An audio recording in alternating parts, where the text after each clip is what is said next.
Preparing for a finance manager at Carrefour interview? You've reached Candy Mentor, and this video is for you. We'll walk through 25 key questions you're likely to face.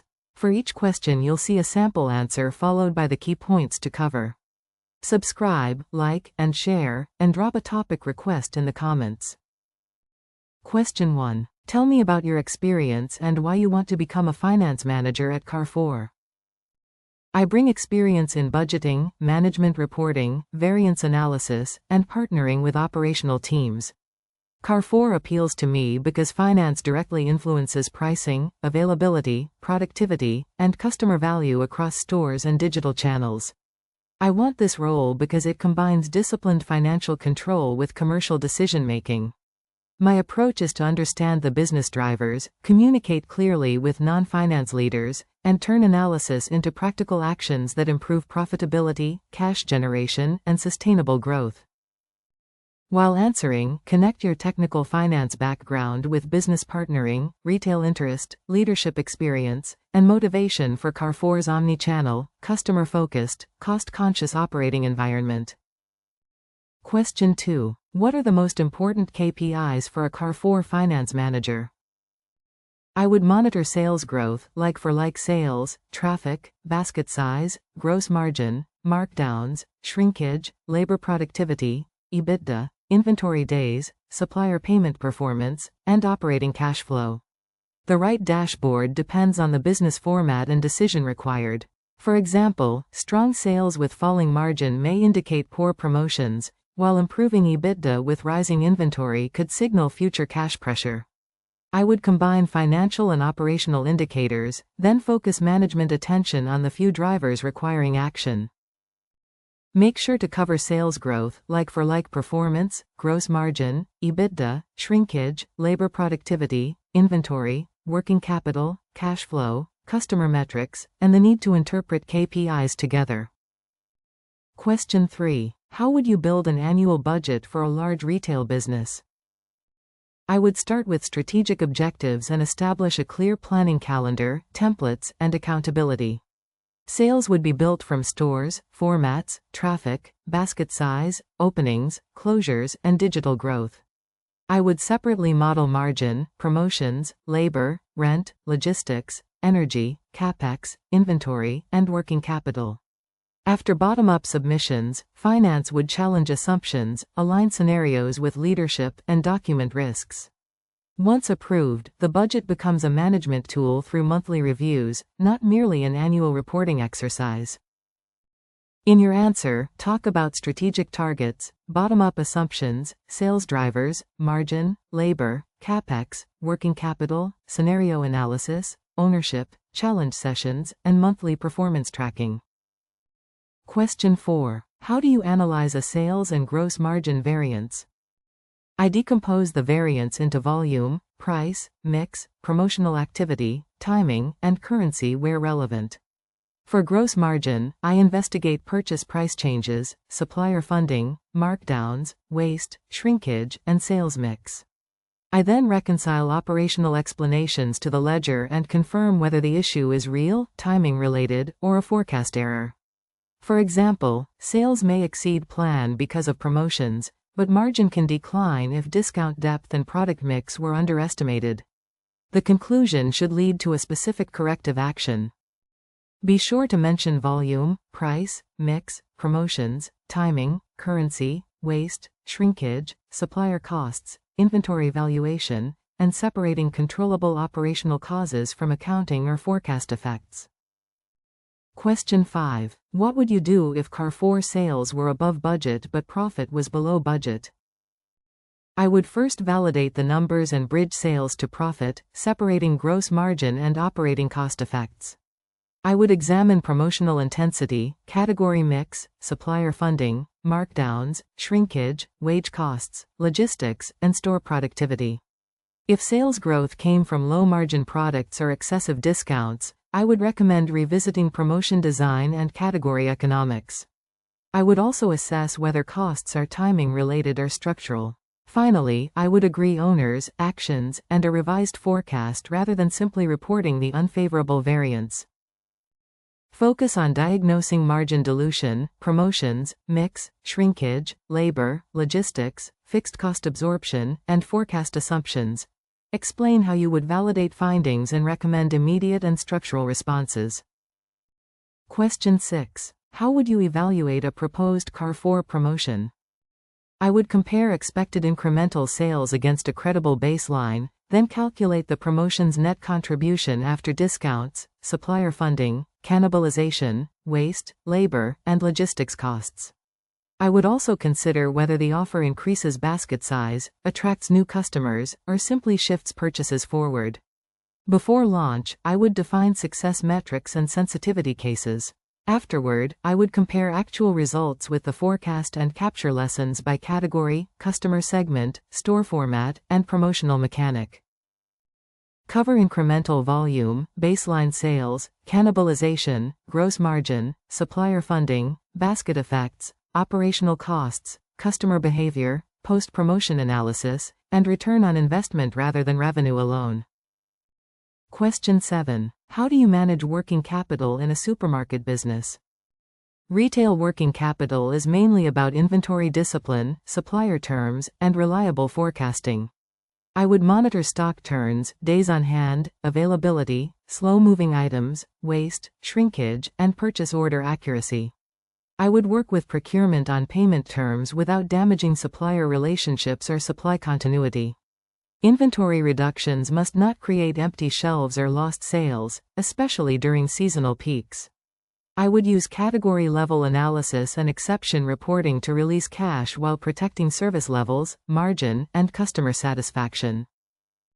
In your answer, discuss inventory availability, stock turns, waste, supplier terms, payables, receivables, forecasting, seasonal peaks, service levels, and balancing cash improvement against customer experience. Question 8. How would you improve inventory forecasting and reduce food waste? I would combine historical demand with seasonality, promotions, weather, local events, and product shelf life. Finance should quantify the cost of waste and identify stores, categories, suppliers, or processes driving it. I would partner with supply chain and store teams to improve replenishment settings, ordering discipline, markdown timing, and donation processes. Measurement matters. Track waste as a percentage of sales, compare actuals with forecast, and investigate exceptions. The objective is lower waste without compromising availability or customer trust. Mention demand forecasting, seasonality, promotions, weather, shelf life, replenishment parameters, store execution, markdowns, donation, root cause analysis, and cooperation among finance, merchandising, supply chain, and stores. Question 9. What is your approach to monthly closing and management reporting?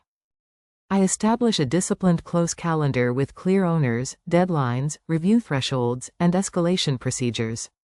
Key controls include reconciliations, cutoff testing, accruals, provisions, inventory checks, intercompany balances, and analytical review against budget and prior periods.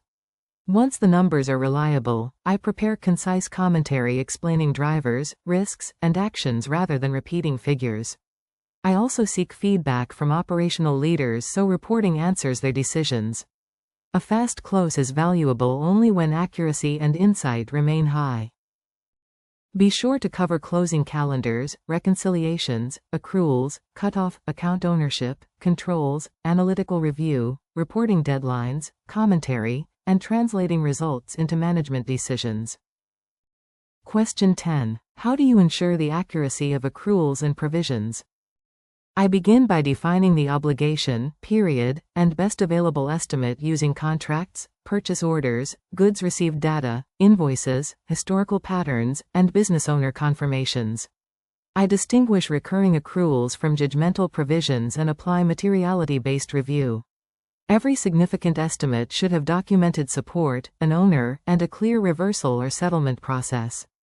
I compare prior estimates with actual outcomes to identify bias. This approach improves period accuracy, audit defensibility, and management confidence in reported performance. Discuss evidence, historical trends, purchase orders, contracts, goods received, supplier confirmations, reversals, aging, materiality, judgment, documentation, and review controls around uncertain estimates.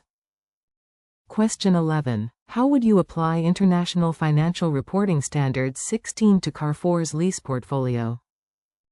I would ensure each lease is accurately captured, including term, renewal options, payment profile, indexation, modifications, and discount rate.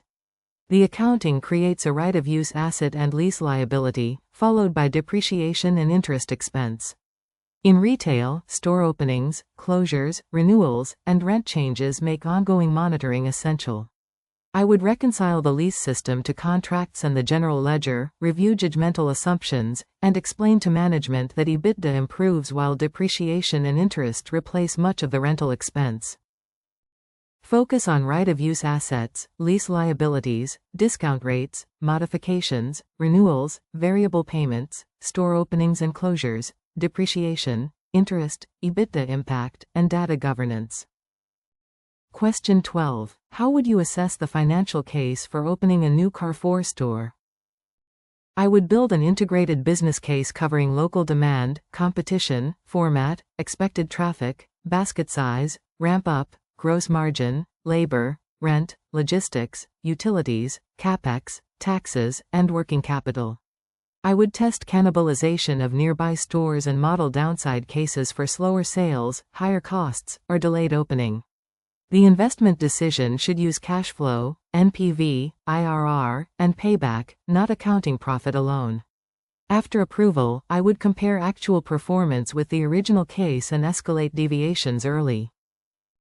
Cover market demand, cannibalization, sales ramp-up, gross margin, labor, rent, logistics, CapEx, working capital, payback, NPV, sensitivities, and post-investment performance monitoring. Question 13. How do you evaluate capital expenditure and post-investment returns? I evaluate CapEx by separating maintenance, compliance, productivity, and growth investments. For each proposal, I assess incremental cash flows, timing, tax, working capital, residual value, and operational risks. I use NPV and IRR against the company's hurdle rate, supported by payback and sensitivity analysis. Approval should reflect strategic value as well as financial return.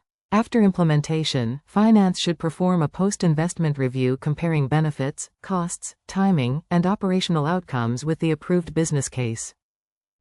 Mention strategic fit, cash flows, NPV, IRR, payback, hurdle rates, risk-adjusted scenarios, maintenance versus growth CapEx, governance approvals, and post-implementation reviews. Question 14. How would you investigate an unfavorable store profitability variance? I would compare the store with its budget, prior year, peer stores, and format benchmarks, then build a profit bridge. I would examine sales traffic, basket, category mix, margin, markdowns, waste, shrinkage, labor hours, overtime, occupancy, utilities, and local events. I would visit or speak with the store manager to test the data against operational reality. The outcome should be a prioritized recovery plan, with measurable owners and weekly tracking for the largest controllable drivers. Talk about store-level sales, margin, labor, occupancy, shrinkage, waste, utilities, local mix, benchmarks, controllability, manager discussions, and a practical recovery plan with measurable owners. Question 15. How would you manage finance business partnering with non-finance stakeholders? I start by understanding the stakeholders' decision, priorities, and constraints rather than leading with accounting terminology. I translate financial outcomes into operational drivers such as units, price, labor hours, availability, or waste. I provide constructive challenge supported by facts, while acknowledging legitimate commercial trade-offs. For a merchandising team, I might focus on category margin and promotion return, for stores, productivity and controllable costs. Trust comes from being accurate, responsive, and willing to help implement solutions. Emphasize listening, commercial language, driver-based analysis, constructive challenge, credibility, timely insight, shared objectives, and adapting communication to store, merchandising, supply chain, and executive audiences. Question 16. Describe a time you had to challenge a senior stakeholder. In a previous role, a senior manager wanted to approve a promotion based on revenue growth alone. I prepared a bridge showing discount cost, cannibalization, supplier funding, and the expected net contribution. I presented the analysis privately, acknowledged the strategic customer objective, and proposed a smaller pilot with clear success measures. The pilot generated stronger contribution than the original plan and produced better evidence for scaling. That experience reinforced that finance challenge works best when it offers a practical alternative. Use a concise STAR example showing preparation, respectful challenge, evidence, alternative options, listening, decision quality, outcome, and what you learned about influencing without authority. Question 17. How do you lead and develop a finance team? I set clear responsibilities, deadlines, quality standards, and escalation routes, then tailor coaching to each person's strengths and development needs. I delegate outcomes rather than isolated tasks, review work consistently, and encourage team members to explain the business meaning behind their numbers.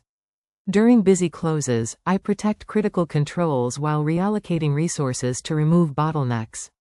I also create opportunities to present to stakeholders, building confidence and succession depth.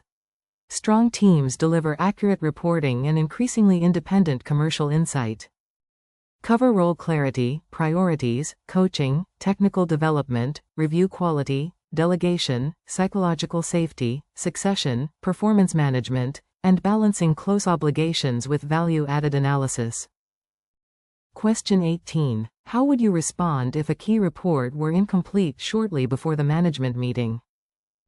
I would quickly determine what is missing, its materiality, and whether a reliable estimate can be supported by prior trends or operational data. I would inform the reporting owner and senior stakeholders early, explain the impact, and present a clearly labeled preliminary view if necessary. I would never hide uncertainty or insert an unsupported number. After the meeting, I would identify the root cause, improve the timetable or controls, and ensure the issue does not recur in the next close. Mention materiality assessment, root cause, transparent communication, validated estimates, alternative reporting, escalation, deadline discipline, and permanent process improvements after the immediate issue is controlled. Question 19. What internal controls are particularly important in retail finance? Important controls cover sales completeness, cash and card reconciliation, refunds, discounts, inventory movements, shrinkage, purchasing, supplier rebates, payroll, and payment authorization. I would ensure segregation of duties, appropriate system access, documented approvals, account reconciliations, and exception reporting.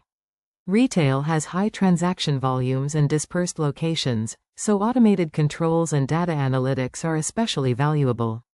I would test controls based on risk, investigate unusual patterns, and distinguish isolated errors from weaknesses requiring process redesign or stronger accountability. Be sure to mention cash handling, sales completeness, inventory, discounts, supplier rebates, purchasing, segregation of duties, access controls, reconciliations, fraud risks, and control testing. Question 20. How would you detect and respond to fraud or unusual financial activity? I would use exception reports to identify unusual refunds, discounts, voids, cash differences, inventory adjustments, duplicate suppliers, conflicts of interest, or transactions outside normal patterns. An exception is not proof, so I would preserve evidence, maintain confidentiality, and follow the company's investigation and escalation procedures. I would involve internal audit, compliance, or legal where appropriate, avoiding accusations before facts are established.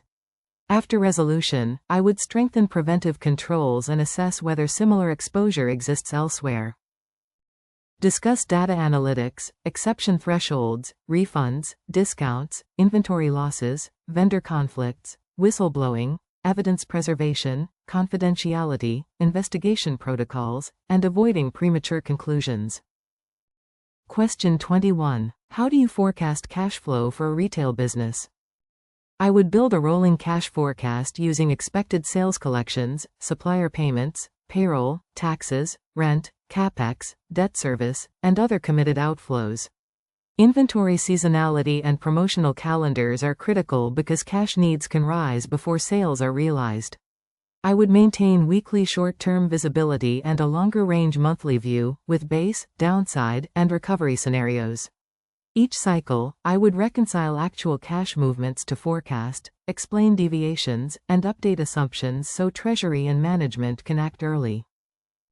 Cover sales collections, supplier payments, payroll, taxes, rent, CapEx, inventory seasonality, financing, scenario planning, short-term liquidity, and reconciliation of forecast to actual cash movements. Question 22. What would you do if supplier payment delays improved cash but threatened product availability? I would not pursue a blanket extension of payment terms without assessing supply risk. I would segment suppliers by criticality, financial resilience, contractual position, and category importance, then model the cash benefit against availability and lost sales risk. For strategic suppliers, I would seek mutually agreed terms, early payment discounts, supply chain finance, or staged settlement. I would monitor service levels and exceptions closely, communicate trade-offs to leadership, and protect relationships that underpin customer availability and revenue. Focus on balancing liquidity with continuity, supplier segmentation, contractual terms, critical categories, communication, alternative financing, service level metrics, and escalating trade-offs transparently. Question 23. How would you prepare for an external audit or internal control review? I would begin with the prior year's findings, current risk assessment, reporting timetable, and a clear request list with owners and due dates. I would ensure reconciliations, contracts, judgments, inventory evidence, lease data, provisions, and control documentation are complete before fieldwork. I would keep an issue log, respond promptly, and make explanations consistent with the underlying evidence. If a deficiency emerges, I would agree a realistic remediation plan, assign accountability, and monitor closure rather than treating audit as a one-time event. Mention planning, risk assessment, PBC ownership, reconciliations, evidence quality, accounting judgments, issue logs, auditor communication, remediation, and maintaining control documentation throughout the year. Question 24. How would you use data and automation to improve finance performance at Carrefour? I would prioritize repetitive, high-volume activities such as reconciliations, variance reporting, data extraction, and exception monitoring. Standardized definitions and reliable master data must come first, otherwise automation simply accelerates bad information. Dashboards could connect sales, margin, inventory, labor, and cash drivers, while forecasting tools improve scenario analysis. I would pilot solutions with users, measure time saved and error reduction, and retain human review for judgmental accounting and unusual transactions. Better automation should release finance capacity for commercial insight. Discuss standardized data, dashboarding, automated reconciliations, close acceleration, exception-based review, forecast models, data quality, governance, user adoption, and preserving professional judgment. Question 25. What would your priorities be during your first 90 days as Carrefour Finance Manager? In the first 30 days, I would learn the business model, visit operations, meet key stakeholders, understand the team, and review reporting, controls, forecasts, and major risks. During days 31 to 60, I would validate performance drivers, identify data or process weaknesses, and agree a few quick wins, such as clearer variance ownership or improved cash visibility. By day 90, I would present a prioritized roadmap covering reporting quality, business partnering, controls, team development, and measurable commercial impact. Cover listening, stakeholder mapping, business understanding, close and control assessment, KPI review, team capability, quick wins, risk identification, and a practical roadmap aligned with Carrefour's commercial priorities. If you are still with us, congratulations, you are much ahead of the rest and serious about preparing for your interview. We hope we were able to add value to your preparation and create some helpful content. Do not forget to like and share this video. Your small act can do great things for us.